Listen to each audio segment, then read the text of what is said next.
सी, ये जो accounting standard 17 है सेगमेंट रिपोर्टिंग का, जिस किसी एंटिटी पे एप्लीकेबल होगा, एंटिटी को ये बोला जाता है इस एस में कि अगर आपके बिजनेस में 2 या 2 से ज्यादा सेगमेंट हैं, हिस्सा, पार्ट, मान लो 2 अलग अलग बिजनेस करते हैं, 2 अलग अलग एरिया में बिजनेस करते हैं, मैं एक बार 2 अलग अलग बिजनेस करता हूं, जैसे आईटीसी है, होटल बिजनेस है, सिगरेट बिजनेस है, पेपर एंड पेपर बोर्ड का बिजनेस है, एफएमसीजी प्रोडक्ट जो खाना वाना होता है ना, एग्रो प्रोडक्ट का बिजनेस है, लाइफस्टाइल जो कपड़ा का बिजनेस है।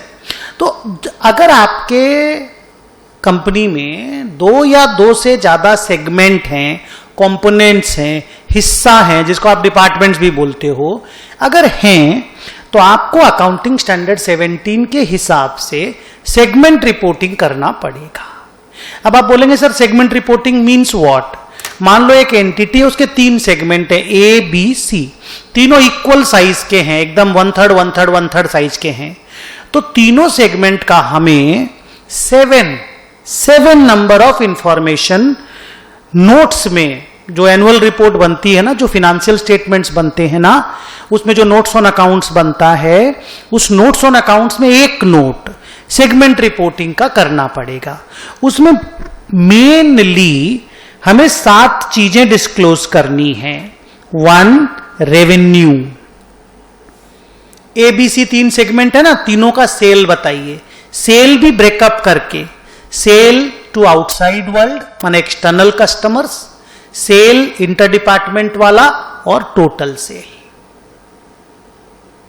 तो एक तो बताना पड़ेगा रेवेन्यू, दूसरा हमको बताना पड़ेगा प्रॉफिट लॉस, जिसको हम लोग रिजल्ट बोलते हैं। प्रॉफिट हुआ तो सिंपल, लॉस हुआ तो ब्रैकेट में। तीसरा बताना पड़ेगा सेगमेंट के असेट्स। असेट्स में non current asset, current asset दोनों बताना पड़ता है, और WDV वाइज बताना पड़ता है, ओरिजिनल कॉस्ट वाइज नहीं, WDV वाइज, कि अगर आपके 3 सेगमेंट हैं तो तीनों सेगमेंट का हमको असेट बताइएगा। चौथे में बताना पड़ता है लायबिलिटीज, कि कौन से सेगमेंट में कितनी लायबिलिटीज हैं। 5वें में बताना पड़ता है डेप्रीसिएशन।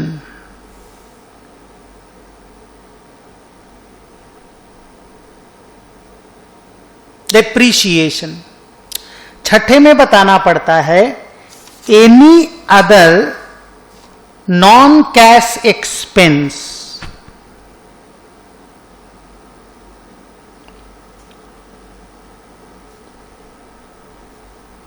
लाइक कोई इंपेयरमेंट वगैरह अगर हुआ हो, इंपेयरमेंट तो आपके सिलेबस में नहीं है, पर जैसे डिप्रीशिएशन के जैसे ही जितना भी नॉन कैश एक्सपेंस है सेगमेंट वाइज कॉलम बनाकर कैसे कॉलम बन जाएगा, ऐसे दिखाना पड़ेगा। और एक चीज दिखाना पड़ता है कैपिटल एडिशन, माने addition to capital asset, land, building, plant, machine, इन सब में अगर आपने कोई एडिशन किया है तो वो आपको डिस्क्लोज करना पड़ता है।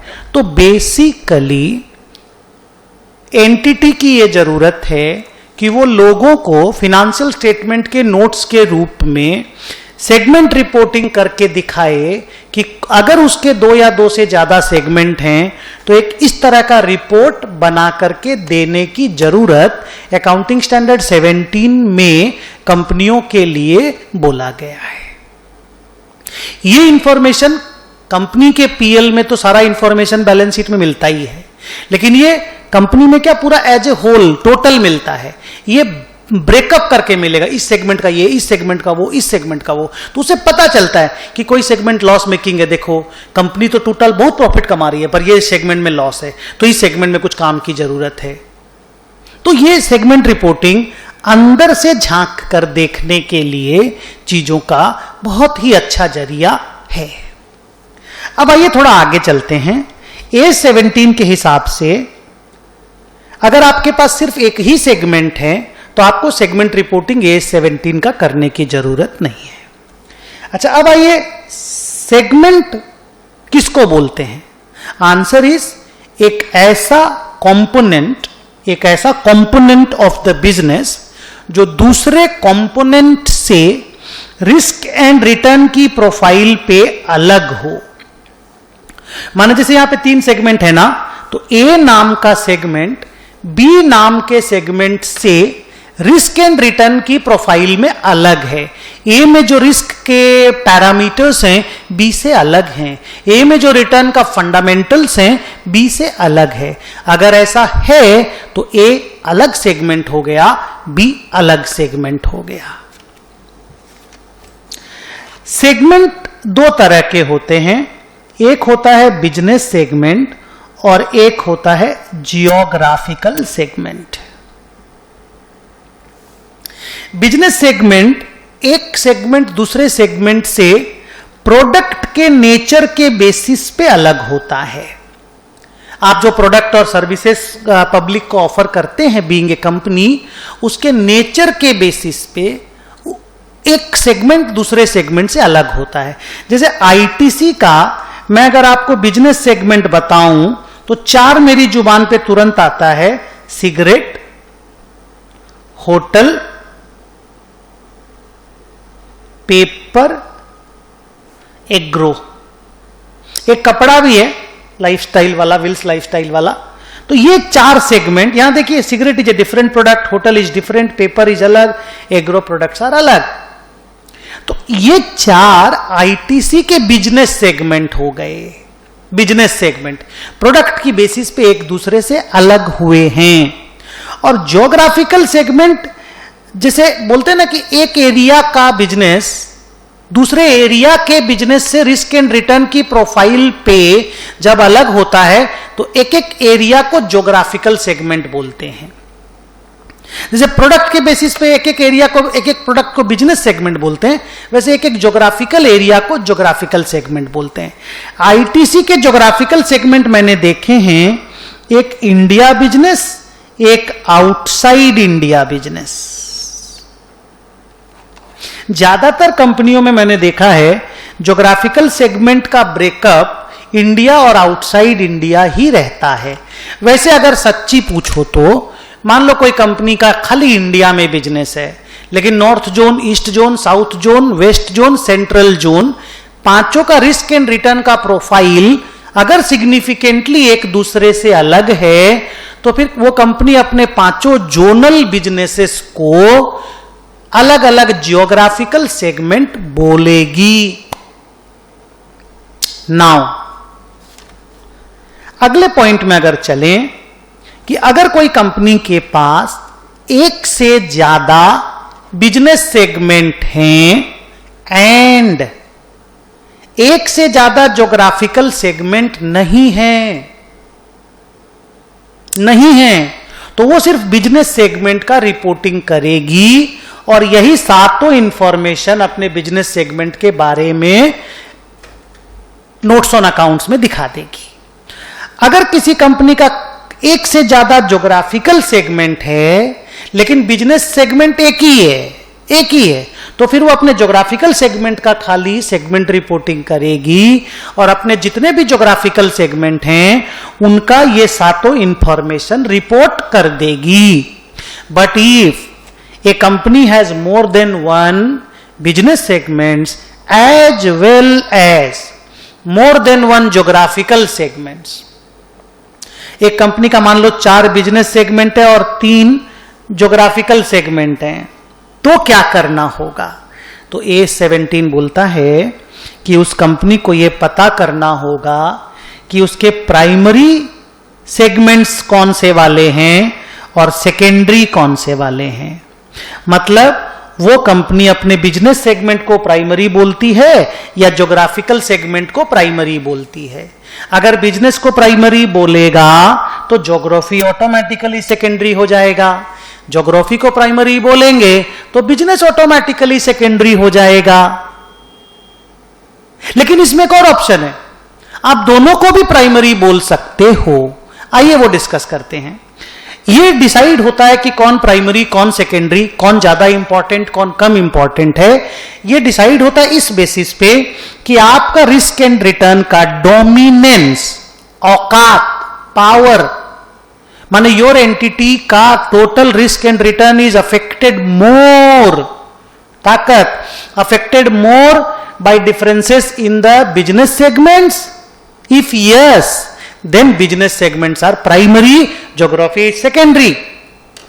सेम चीज रिपीट करता हूं, if the risk and return of your company is dominantly affected by the differences in the geographical areas in which you operate, then geographical segments are primary, business are secondary.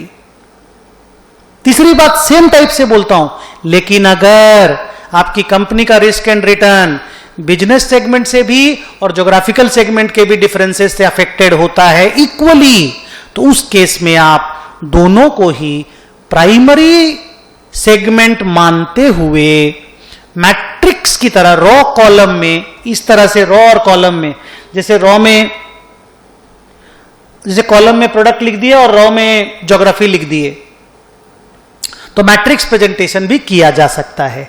पर ऐसा मैंने आज तक किसी को करते हुए नहीं देखा। ज्यादातर लोग ने बिजनेस को प्राइमरी और ज्योग्राफिकल सेगमेंट को सेकेंडरी मानकर रिपोर्टिंग किया है। ऐसे इंस्टीट्यूट ने A7 में भी बोला है कि अगर आपको कंफ्यूजन होता है कि आपका कौन प्राइमरी कौन सेकेंडरी है, कौन ज्यादा पावरफुल कौन लेस पावरफुल है, तो आप बिजनेस को प्राइमरी मानकर ज्योग्राफी को सेकेंडरी मानकर रिपोर्टिंग कर सकते हो।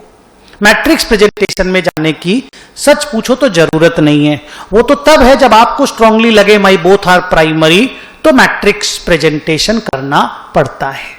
नाउ हम लोग इस तरह से डिस्कशन को करेंगे कि मान लो मेरा business segment is primary and say there are 5 segments total A B C D E। अब हम आपको पढ़ाने जा रहे हैं क्वांटिटेटिव थ्रेशोल्ड।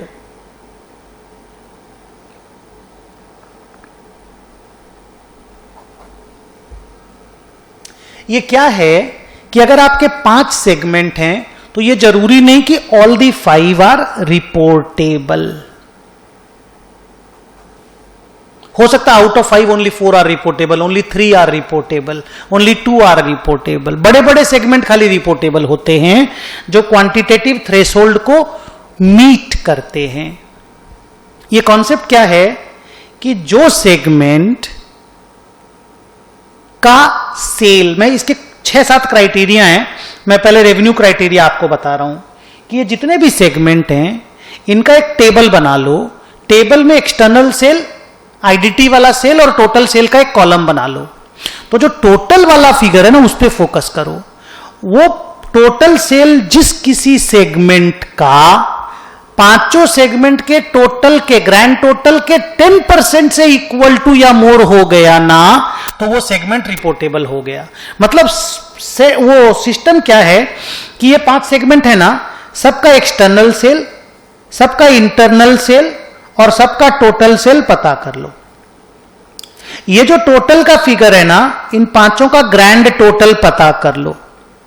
इस ग्रैंड टोटल का 10% निकाल लो। अब यहां पे जिसका भी ये टोटल वाला फिगर 150 या उससे ऊपर हो गया, वो सेगमेंट बड़ा हो गया, वो सेगमेंट रिपोर्टेबल हो गया। तो a reportable segment is a segment whose sale is equal to or more than 10% of the total sale। और उस सेल में लेना क्या है? एक्सटर्नल सेल, इंटरनल सेल का टोटल वाला फिगर, टोटल सेल। अब आया एसेट क्राइटेरिया। 5 सेगमेंट का एसेट चेक कर लो, टोटल निकाल लो, टोटल का 10% निकाल लो। जिसका भी असेट इस 120 से इक्वल टू या मोर हुआ, वो रिपोर्टेबल हो गया। फिर आया रिजल्ट क्राइटेरिया। 5 सेगमेंट का प्रॉफिट निकाल लो, लॉस पता कर लो,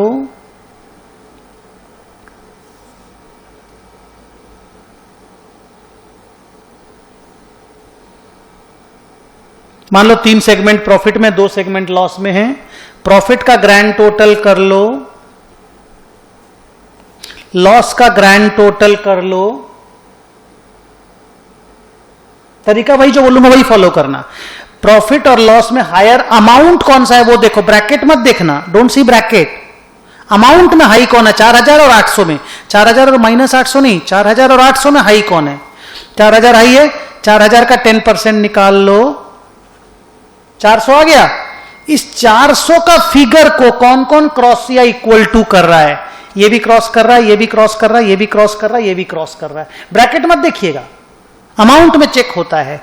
तो इसको बोलते हैं प्रॉफिट मेकिंग सेगमेंट का total profit, loss making segment का टोटल लॉस पता कर लो। दोनों में से एब्सोल्यूट अमाउंट में हाई कौन है देख लो, हाई का 10% निकाल लो, फिर 10% को इंडिविजुअल फिगर से कंपेयर कर लो। जिसका भी इंडिविजुअल फिगर 10% से इक्वल टू या मोर होता है वो रिपोर्टेबल सेगमेंट कहलाता है। ये 3 क्वांटिटी थ्रेशोल्ड है जिससे रिपोर्टेबल सेगमेंट पता चलते हैं। एक आइडिया और भी है कि अगर कोई सेगमेंट रिपोर्टेबल नहीं बन पाया क्वांटिटी से, लेकिन अगर मैनेजमेंट को लगता है इसका रिपोर्टिंग होना चाहिए तो मैनेजमेंट उसका रिपोर्टिंग करेगा, वो भी रिपोर्टेबल सेगमेंट बन जाएगा। एक और तरीका है कि अगर कोई segment last year reportable segment बन गया था because of fulfilling any of these 3 criteria, sale, asset और रिजल्ट, तो नेचुरली अगले साल वो रिपोर्टेबल सेगमेंट माना जाएगा। इसको ऑटोमेटिक एंट्री बोलते हैं हम लोग।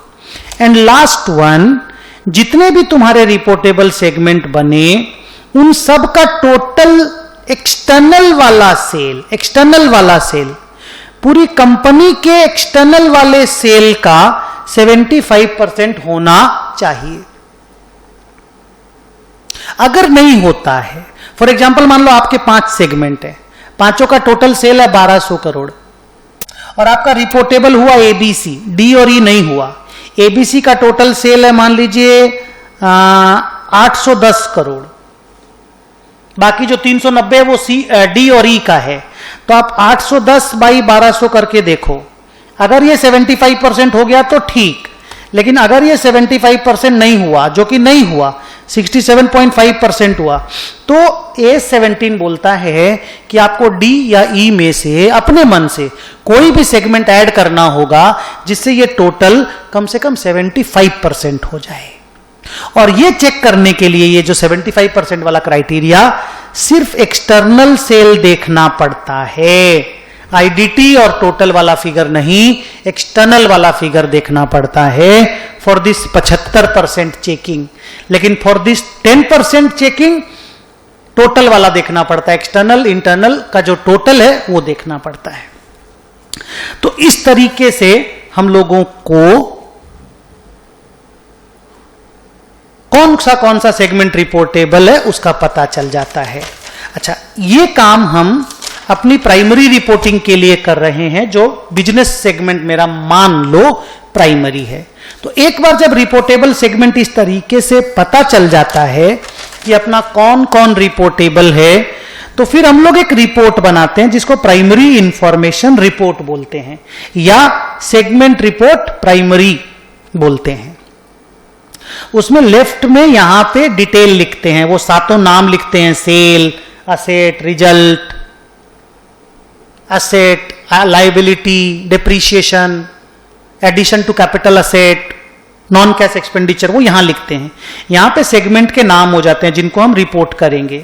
अच्छा, जो रिपोर्टेबल होते हैं ना, वो सब ऐसे रिपोर्टेबल कॉलम में आ जाते हैं, और बाकी जो नॉन रिपोर्टेबल बच गए ना, उनके लिए एक कॉलम बन जाता है अदर्स का, और फिर एक तो टोटल कॉलम बन जाता है जिससे रिकॉन्सिलिएशन हो जाता है, और बीच में एक कॉलम बनाना पड़ता है अगर आपस में कोई इंटर सेगमेंट सेल होता है तो आईडीटी जो टोटल से एलिमिनेट हो जाता है ना, तो एक तो इंटर सेगमेंट एलिमिनेशन का भी कॉलम बनाना पड़ता है। वो आप जब मेरा डिटेल वाला नोट्स में देखोगे वहां आपको सब किया हुआ मिल जाएगा, पर मैं अभी इंटर सेगमेंट एलिमिनेशन वाले कॉलम के बगैर आपका रिवीजन कराना चाहता हूं। वो इंटर सेगमेंट एलिमिनेशन वाला कॉलम का डिटेल आप मेरे फुल जब आप सम्स बनाओगे तो आपको ये मिल जाएगा। वैसे हम बोल भी दिए अभी। अब ये जो हम बना करके देंगे, ये हर सेगमेंट का डिटेल दे देंगे, sale, asset, liability, result, addition, सब।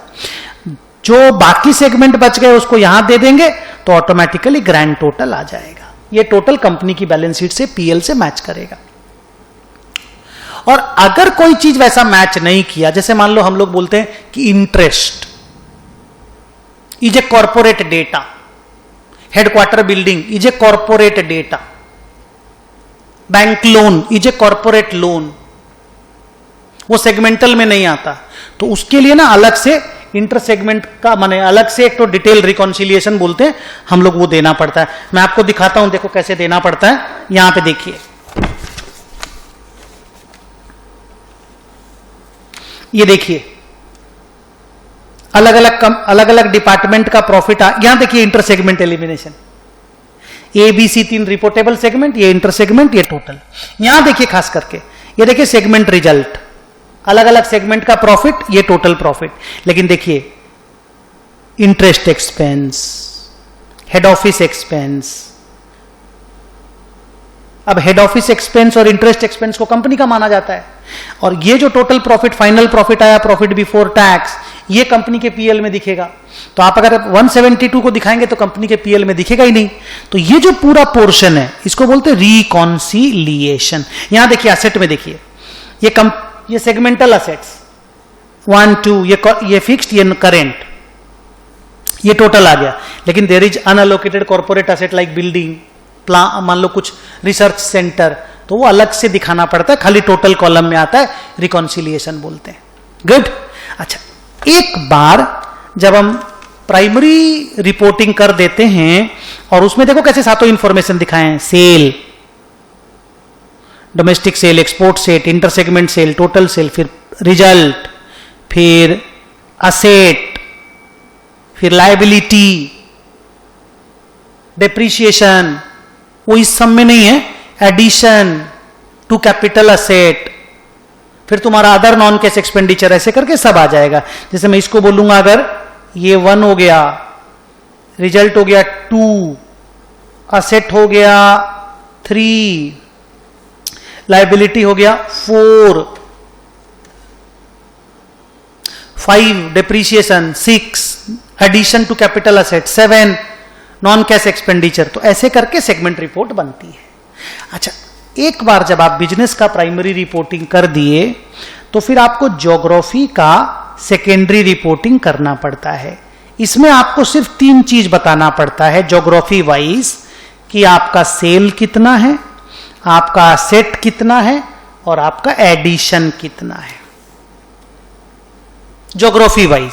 जैसे आईटीसी दिखाता है मेरा इंडिया में सेल कितना है, आउटसाइड इंडिया में सेल कितना है, इंडिया में एसेट कितना है, आउटसाइड इंडिया में एसेट कितना है, इंडिया में एडिशन कितना है, आउटसाइड इंडिया में मेरा एडिशन कितना है। आईटीसी ये चीज भी दिखाता है। इसको बोलते हैं सेकेंडरी रिपोर्टिंग। बिकॉज अगर प्राइमरी आप बिजनेस रिपोर्टिंग कर दिए तो उसमें आप 7 डिस्क्लोजर देंगे, पूरा क्राइटेरिया चेक करके। सेकेंडरी हल्का होता है, लेसर डिस्क्लोजर्स होते हैं।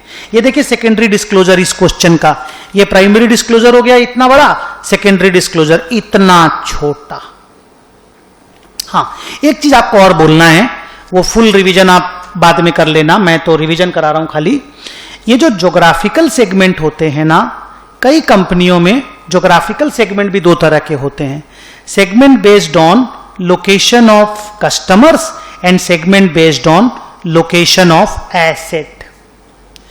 ज्यादातर केसेस में लोकेशन ऑफ कस्टमर वाले सेगमेंट और लोकेशन ऑफ एसेट वाले सेगमेंट सेम होते हैं, इसीलिए खाली ज्योग्राफिकल सेगमेंट बोला जाता है।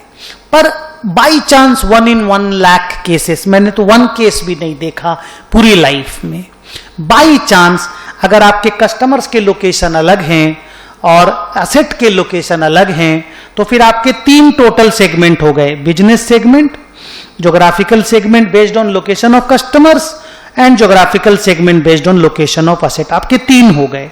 तो उसमें अगर ये प्राइमरी हो गया तो ये दोनों सेकेंडरी हो गए, ये प्राइमरी हो गया तो ये दोनों सेकेंडरी हो गए, अगर ये प्राइमरी हो गया तो ये दोनों सेकेंडरी हो गए, अगर ये प्राइमरी हो गया तो ये दोनों सेकेंडरी हो गए। फिर आपका रिपोर्टिंग थोड़ा ज्यादा हो जाता है, एक एक्स्ट्रा घुस गया रिपोर्टिंग में, पर वो जो एक्स्ट्रा घुसता है वो खाली सेकेंडरी के लिए, 3 इंफॉर्मेशन के लिए मैक्सिमम घुसता है। तो ये भी कभी कभी केसेस आ जाता है। इसके ऊपर सम मैंने कभी आज तक नहीं देखा, इवन थ्योरी में भी कोई क्वेश्चन मैंने आज तक नहीं देखा, but there is no doubt that it is there. 1-2 बात आपको बोलना है कि ये जो टैक्स वाली जितनी भी असेट लाइबिलिटी होती है ना, चाहे करेंट टैक्स हो चाहे डिफर्ड टैक्स हो, वो कॉर्पोरेट असेट माना जाता है, सेगमेंटल असेट नहीं माना जाता। फॉर एग्जांपल मैं अगर आपको 3 सेगमेंट दूं, उसमें सेगमेंटल असेट है 3 सेगमेंट है। सेगमेंटल असेट है 400, 1200 और 2400, और डिफर्ड टैक्स असेट है 200, 100, 300, और टोटल असेट है 600, 1300, 2700। तो आप किसको लेकर के पता करेंगे क्वांटिटी वाइज थ्रेशोल्ड हो रहा है कि नहीं हो रहा है 10% वाला? द आंसर इज इसको लेके, क्योंकि डिफर्ड टैक्स असेट को कॉर्पोरेट असेट मानते हैं, वो क्वांटिटेटिव थ्रेशोल्ड के 10% चेकिंग में रोल प्ले नहीं करेगा।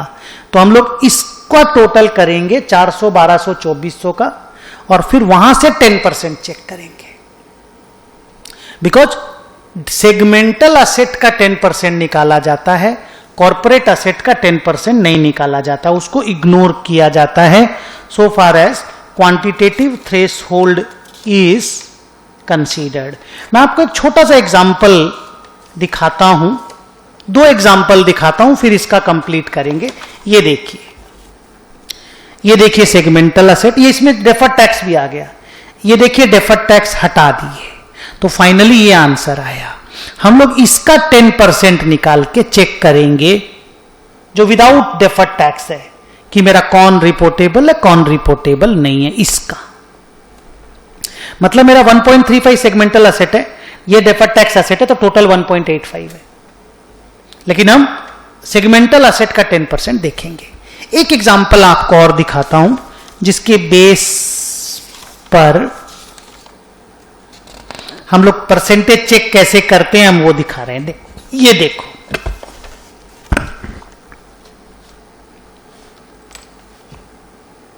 ये क्वेश्चन है, हम इसका आंसर कैसे करेंगे। देखो ये एसेट क्राइटेरिया, सारा एसेट आ गया 200, टोटल आ गया 200। टोटल नंबर ऑफ सेगमेंट कितने? 1 2 3 4 5 6, 200। 200 का 10% 20 कौन कौन है? 20 या 20 से ऊपर, M N O P Q। आप बोलेंगे M N O P Q R reportable segment on the basis of asset.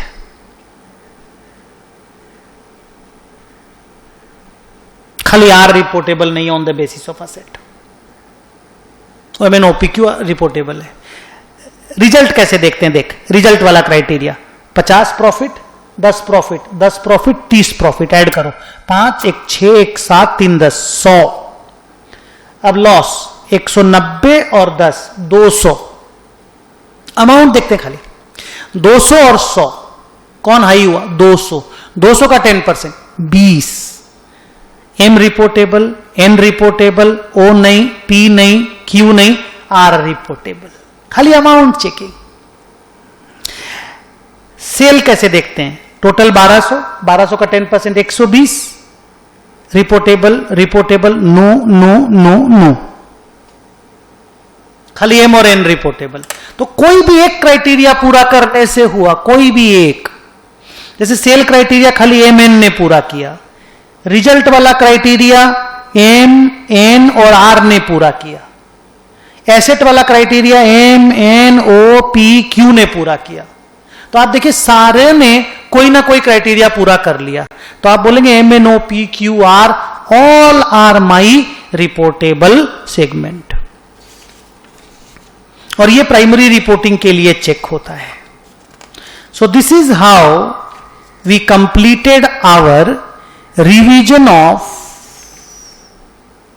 Accounting standard 17।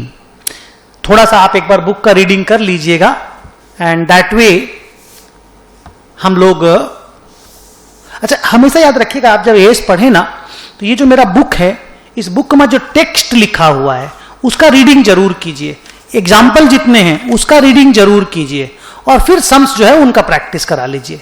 Example को रीडिंग कर लीजिए एएस में। Thank you.